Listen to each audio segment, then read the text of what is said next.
everyone, I'm Finlos, and welcome to Rowing with the Homies.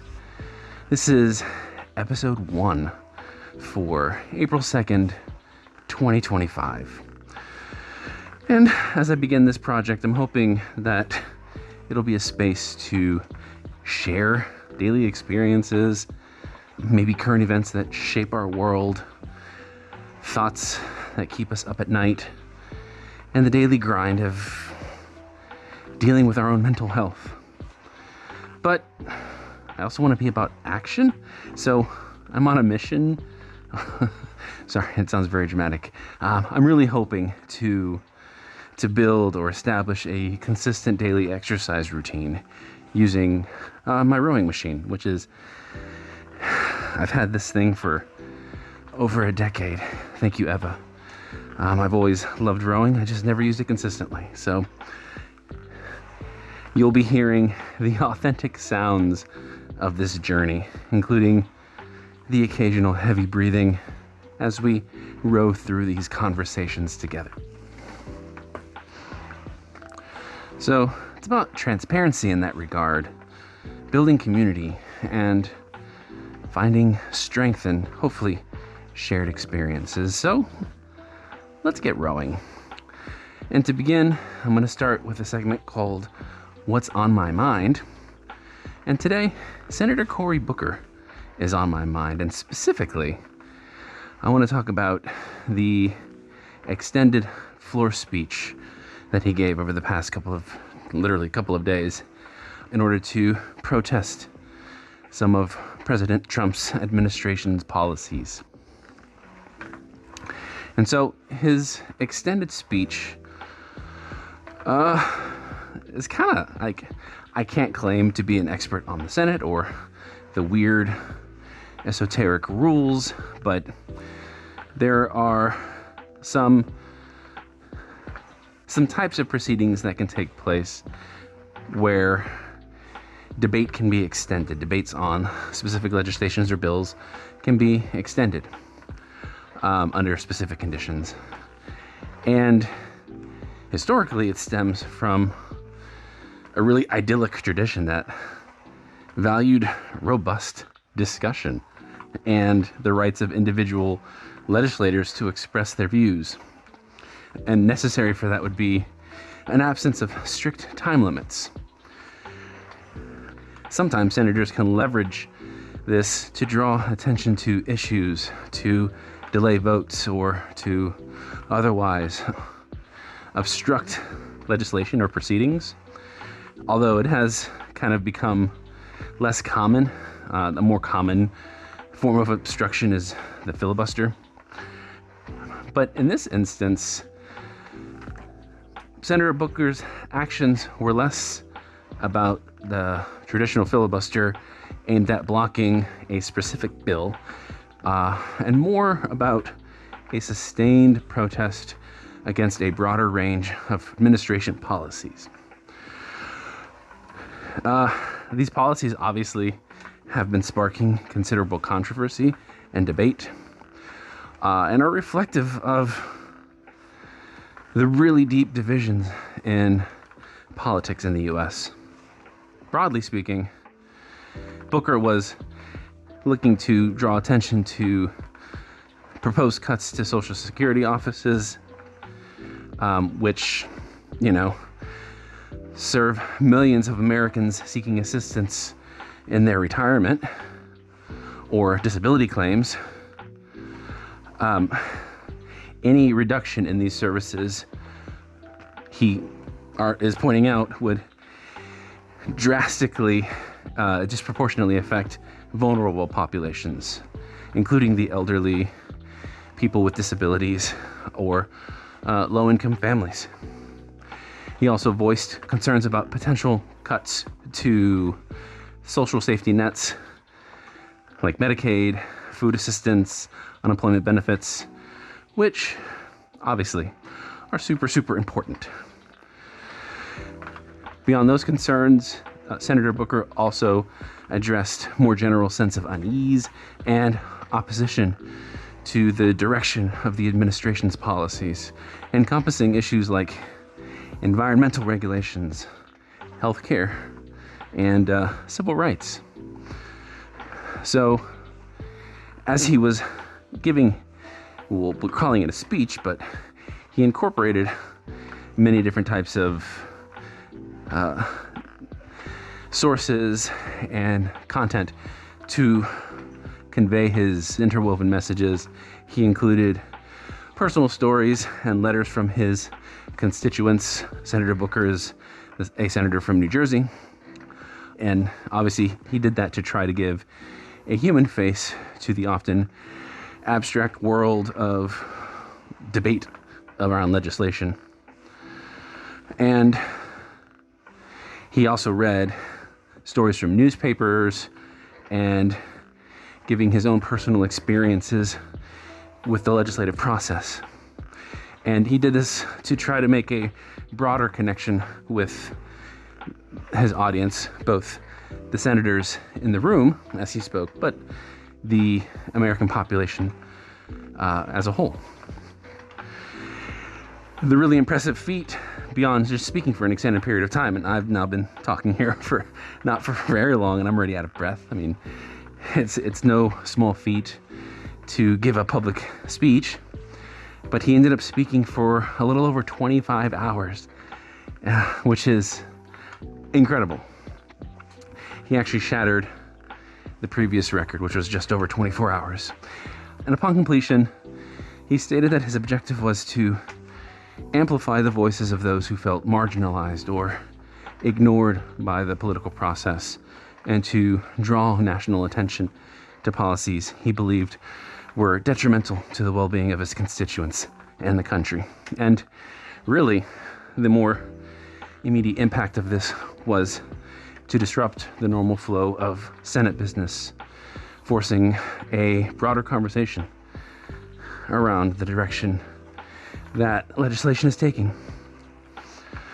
The key themes that I think were most resonant throughout the speech included his passionate defense of these social programs, which he viewed as essential to protecting the most valuable members of society, a strong advocacy for the rights of Americans, regardless of their background or circumstances, and a consistent call for empathy and understanding in political discourse. Also, it's crucial to acknowledge that the Senate's rules and traditions, while often complex, do allow for this type of extended discourse. In fact, it's an intentional, deliberate feature of the legislative process designed to ensure that all voices are heard, so that political minorities or minority viewpoints are not easily silenced. So while some argued that this was an abuse of his power or a waste of his time, this is actually a valuable and viable tool which is available to senators who feel compelled to take extraordinary measures to defend their constituents' interests or to raise awareness about critical issues. And so, to look at some of the immediate and potential long-term impacts of Senator Booker's speech, in the short term, I think it was successful in capturing national attention. I heard about it across all of the various sources that I read and listen to, national public news stations, public broadcasting, traditional broadcast, online news sites. It also served to galvanize supporters and demonstrate the depth of opposition within the Democratic Party, despite a relatively low point in that party's standing amongst constituents. And so whether or not it directly leads to any sort of policy change is obviously debatable. But long-term consequences are often difficult to isolate. But he definitely has contributed to shaping the broader political narrative and, helping to shape public discourse and re-energize the more progressive wing of the political spectrum in America.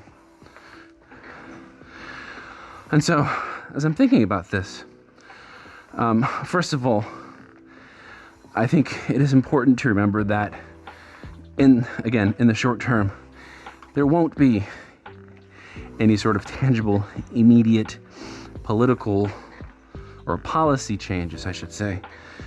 But the political conversation has been impacted directly in that for 24 hours, actually 25 hours, the full conversation of the Senate was focused on a very specific set of ideas that, to this point in the Trump administration, had largely been relegated to removal, destruction, cuts, whatever verb you would like to use to describe it. But on a more personal level, reading about and hearing about Senator Booker's speech has really got me thinking. And so the second segment of this is going to be that gets me thinking. And really, I am thinking about how we pursue meaningful impact.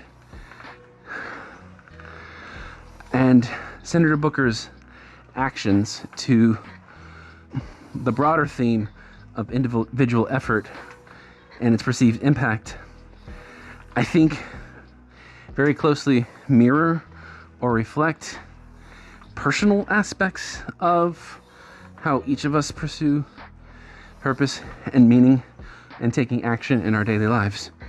I think that his 25-hour speech kind of serves as a very clear and potent reminder that the act of exerting significant effort without necessarily a guarantee of immediate or tangible results is a really key and sometimes frustrating, painfully frustrating aspect of our experiences as individuals in this world. And whether that be political, whether that be professional, whether that be personal, I think that all of us, at some point, some of us more than others, find ourselves investing time and energy and resources into pursuits or endeavors where the outcome where the outcome is absolutely uncertain. And accepting and knowing that can be extremely unsettling and discouraging, and can sometimes force us to question the value of any action or pursuit that we engage in. It calls into question the nature and reality of progress. And so personal experiences for me frequently mirror this dynamic, this setting up of dreams and goals and wishes and desires to do change, to make change, to create change without knowing the outcome, and often experiencing little to no change as an outcome. We may dedicate ourselves to a new project or striving to do something meaningful and healthy and even challenging, only to find any efforts that we undertook to be undervalued or not valued at all. We may volunteer or give our time to the things that we believe in, working to try to change things or to make progress, only to have those efforts hampered by apathy or opposition. We may pour our hearts into relationships, offering love, support, understanding, only to find our efforts unreciprocated and misunderstood. And in these situations, we're confronted with the challenge of maintaining our commitment to the things that we hold to be important in the state of uncertainty.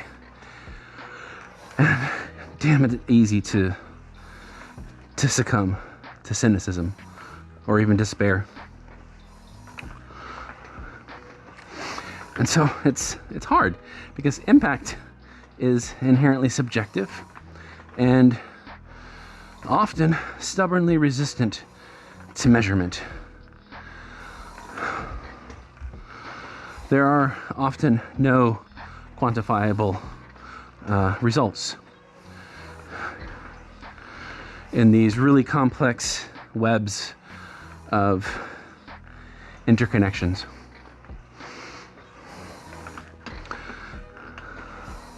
To relate this to Senator Booker, a politician's speech may sway some voters, but leave others unmoved.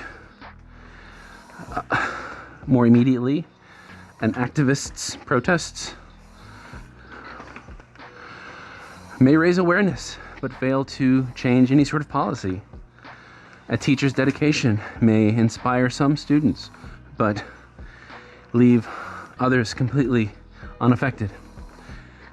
And it's that ambiguity, the feeling like things might be changing, even if incrementally, even if little by little, but not really knowing. It's both incredibly frustrating and incredibly humbling. And we have to contend with the reality that our influence on systems, whether they be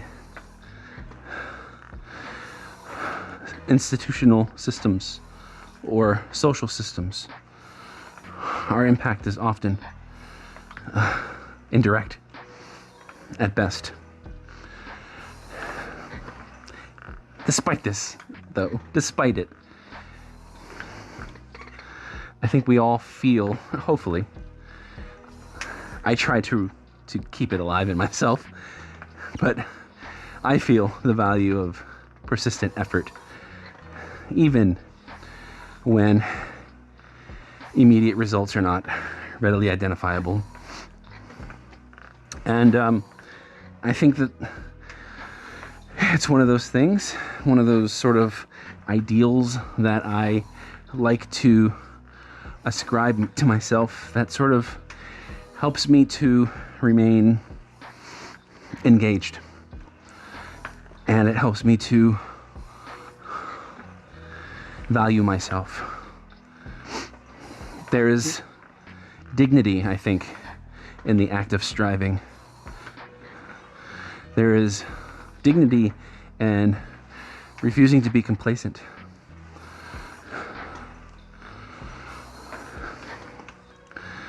And so I think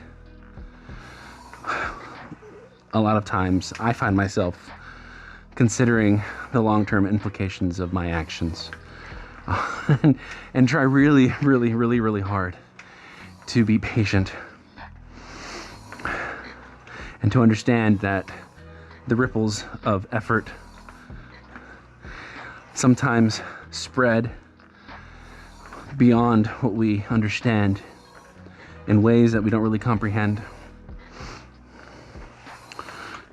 And to stay hopeful. And I find myself often asking, how do we find gratification? How do we find sustenance to maintain ourselves when we understand that commitment is often without a clear end date? In fact, it never will end. How do we avoid the risks and the dangers of the balance between naive optimism and cynicism? And how do we remain engaged without becoming disillusioned? And these are questions that I grapple with every day as I navigate these challenges and try to be positive and try to contribute to the world around me.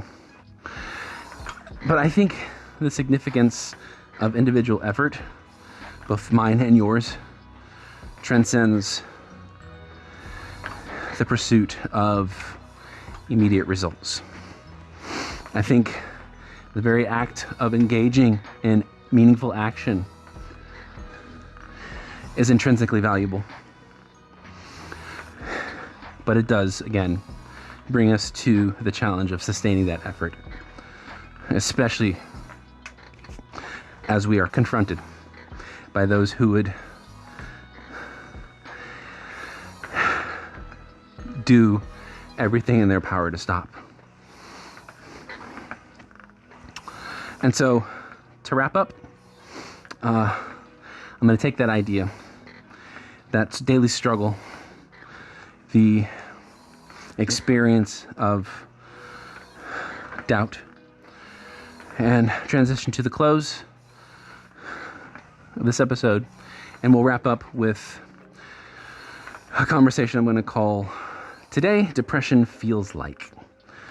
I am a person who lives with dysthymia, which is a persistent depressive state. It is not the same as major depressive disorder, but it is, a persistent state that greatly affects energy and mood to varying degrees depending on the day, depending on many, many factors. But I think it would be helpful for myself to check in regularly and to share what my experience dealing with depressive symptoms is like, with the full understanding that everybody's experience with their mental health is their own, and mine is not representative of anybody's but my own. And I have no suggestions beyond that you should find a professional mental health practitioner to assist you with any sort of work that you would like to do to establish and maintain a good and strong and healthy mental health routine. But on this discussion, today depression feels like really low energy. And I think it's important to understand that, or to explain that low energy is both the physical energy in my body, as well as the psychological and emotional and mental energy as well. And often with dysthymia, it manifests as persistent and sometimes debilitating states of exhaustion that extends beyond just weariness of like a long day or perhaps a night of sleeplessness. It's pervasive, and it's a sense of being depleted that permeates and exists in every aspect of my being. Sometimes, today's not a bad day, but there are days when even the simplest tasks, Eva likes to call these sometimes the impossible tasks, they feel just monumental. Just the smallest thing, which could take 5 minutes, just feels so impossible. And so everything that I do today just requires a conscious effort to begin, to take the first step, to continue, to bring whatever it is to completion, and then to reflect on it to make sure that whatever I set out to do, I did with the sense of quality and standard that I intended to. And it's hard because it's not just about feeling tired. It feels as if at any given moment, I'm just operating at a fraction of my capacity. It's like being weighed down. It's like being stuck in mud. And the funny thing is that sometimes it feels as if I'm so tired that I can't even sleep. And so the sleep patterns are incredibly disrupted. So I also have insomnia, which only reinforces the dysthymia, and you get the idea. Mental fatigue is just as persistent. Sometimes it is a sense of an inability to concentrate. Sometimes it's cloudy thoughts. Sometimes it's simply challenging to interact with people or with situations, feeling sluggish or disorganized. And then these intermingling states of low energy, the physical and the mental, psychological, they become wrapped up in these cycles of negative thoughts. And I'll dwell on feelings of inadequacy, of worthlessness, of thinking about things that I've done poorly, or failures, or feeling anxious about things to come. And that in and of itself is exhausting.